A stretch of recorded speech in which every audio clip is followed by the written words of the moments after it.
Massive protests erupted in Iran following the funeral of 22-year-old Mahsa Amini, who reportedly died in police custody after being arrested by the country's notorious morality police.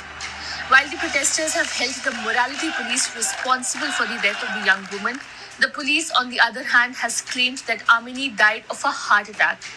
The police has also released a closed-circuit footage from the police station, which they say shows the moment Amini collapsed. A relative has said that she had no history of heart disease. Mahsa Amini, a Kurdish woman, died in a hospital on 16 September, 3 days after she was arrested and reportedly beaten by the morality police in Tehran for allegedly violating the country's strict hijab law.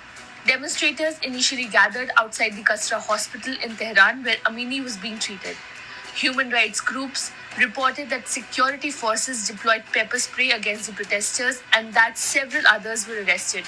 Amini's body was then transported to her native province of Kurdistan for burial. Her body was laid to rest in her hometown of Saghez, 460 kilometers from Tehran in northwest Kurdistan province on Saturday morning.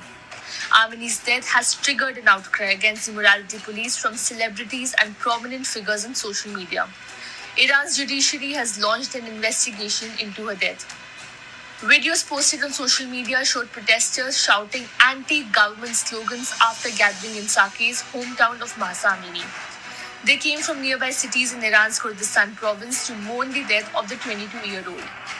Death to the dictator, a reference to Supreme Leader Ayatollah Ali Khamenei, chanted the crowd, while some women took off their headscarves. Police was seen firing tear gas and one man was shown on a video with an injury to the head. Protests spread to the provincial capital, Sanandaj, and continued late into the night. Social media videos showed the crowds chanting, "Sakiz is not alone. It is supported by Sanandaj." Marchers were seen confronting the riot police amid the sound of sporadic gunfire. Other posted videos showed the youth setting fire to tires and throwing rocks at the riot police across the clouds of tear gas. In the recent months, riot activists have urged the women to publicly remove their veils, a gesture that would risk their arrest for defying the Islamic dress code as the country's hardline rulers crack down on immoral behavior. Headscarves are compulsory for women in Iran since the 1979 Islamic Revolution, and members of the morality police enforce the strict dress code. They have been criticized in the recent years over their treatment of people, especially young women, and videos uploaded on social media have shown officers forcing the women into police vehicles.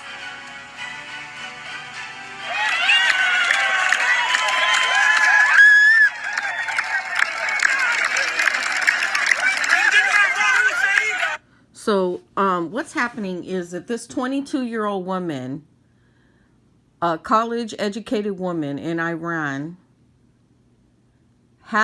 she had the hijab on, right? She had it on, but it was loose and some of her hair was showing. Not everything was showing, but in some way, some of her hair fell out of the hijab, right? This woman was murdered. Okay. When you see her photos of her in the hospital, she looks brain dead. It looks like she was literally beaten in the head. Not a heart attack. Like it looked like she was beaten, because in that country, it's okay to beat women. So allegedly, that's what it looks like. Let me just say that. So now the protest has gotten to the point where a lot of the college female students or women students are cutting their hair off and or shaving their heads bald and taking the hijab off. Because in that religious country, they believe that a woman's hair is her glory and that she's not supposed to show her hair. This is what I'm worried about. I'm going to tell you what I'm worried about. I'm worried that it's just not going to be this woman, Amina, that ended up dead. Okay?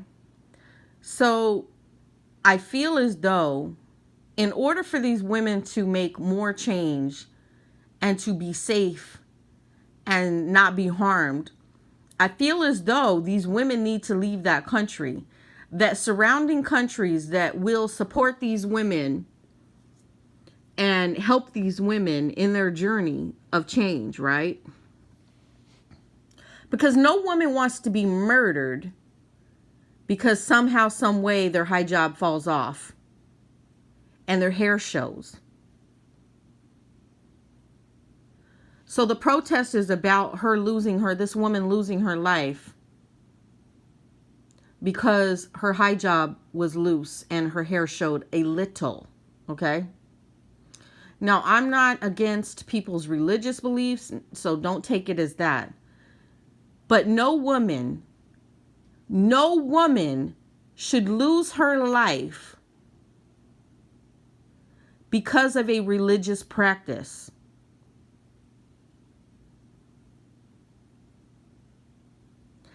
Ever.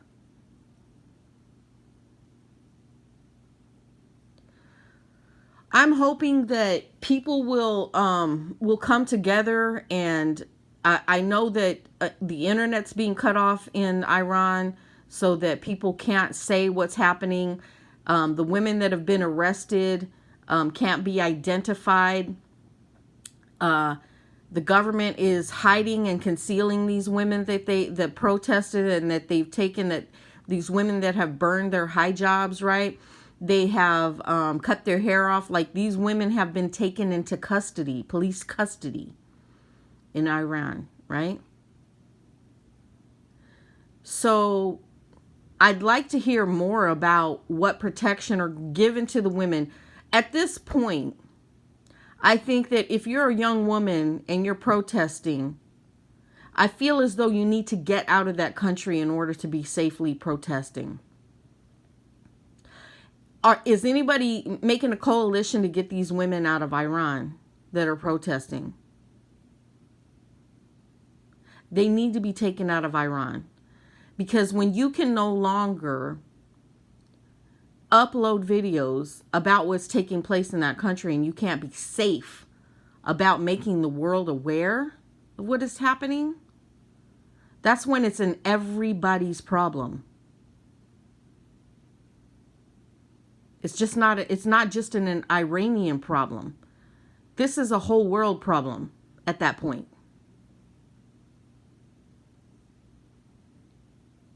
So when we talk about human rights issues and women's rights issues, this is one of them that needs to be on the forefront. And if you're a woman in America and you don't think that this can roll you back into this type of society, you'd be very sadly mistaken. Because we are on the verge of women's rights in America to be taken away. And when you see this, what you consider to be a third world country, right? You feel like this is a third world country that this is happening, and there's no way this can happen to you. You'd be wrong. You would be dead wrong. So, when people talk about uniting, and especially when it comes to women's rights, this is definitely one to unite on. Women's issues, having safe abortion rights in certain states in America, like we have them dwindling around. We have them dwindling away from state to state. And if you don't think what's happening here in Iran cannot happen in America, oh yes, it can happen. It's on the verge. And sadly, and for all the Christians that, believe in a very peaceful type of Christianity and not controlling people's lives and stuff, but just living their Christianity in their own life, don't think that certain groups, fascist type of groups, won't do this. And don't think this is just a Muslim Islam problem. This is every religious problem. This can happen to any woman in any religious group. This is very unfortunate. This brought me to tears. This is very sad. This is very heartbreaking. You have women who have hair down to their butts, cutting every stitch of hair off their heads at this very moment in protest. And while they're doing it, they're being locked up in Iranian prisons, and you don't know if they're going to come out. You don't know if they're going to be tortured, if they're going to be harmed. So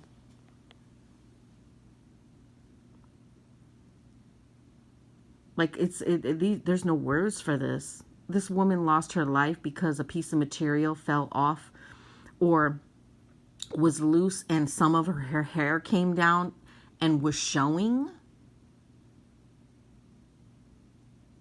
And I'm not going to get into other practices. When I first got on YouTube, where I literally saw a video where a woman was put in a hole, right? And covered back up with soil and stoned to death because she had been raped by a family member. And this is before YouTube took that kind of stuff off. This was at the very, very beginning of YouTube. So, you don't think it can happen to you? You'd be mistaken. What can we do? What can we do for these Iranian women in protest?